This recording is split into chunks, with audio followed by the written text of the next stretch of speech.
മുന്നോട്ട് പോകുന്നില്ല. അവര് പറഞ്ഞ അവർ കമ്മിറ്റി നിശ്ചയിച്ചിരിക്കണം. അപ്പോൾ പഠിച്ച് ചെയ്യാന്നാണല്ലോ. അപ്പോൾ പഠിച്ച് ചെയ്യട്ടെ. അപ്പം അതിൻ്റെ ശേഷം പറയാം മറുപടി.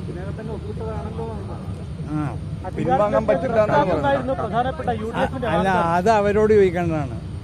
അത് നമ്മളെ മുഖ്യമന്ത്രിനോട് ചോദിക്കാം. അധികാരത്തിലെത്തിയാൽ എന്താക്കും റദ്ദ് ചെയ്യുമെന്ന് പറഞ്ഞത്.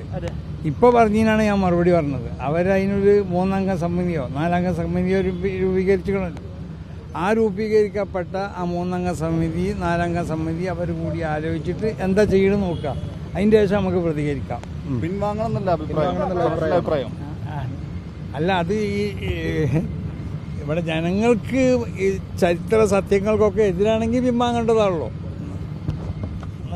എന്തുകൊണ്ടാണ് അസന്നിഗ്ധമായി ഇത് റദ്ദാക്കുന്ന UDF സർക്കാർ പറയാത്തത്?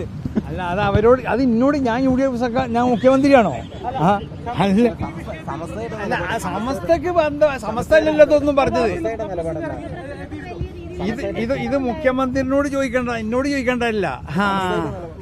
സമസ്ത നിലപാട് ഞാൻ പിന്നെ പറയും. അവരിപ്പോ 3 അംഗ 4 അംഗമൊക്കെ അംഗങ്ങളെ തീരുമാനിച്ചിരിക്കണല്ലോ. എന്നിട്ടുള്ള വരട്ടെ, അപ്പൊ പറയും.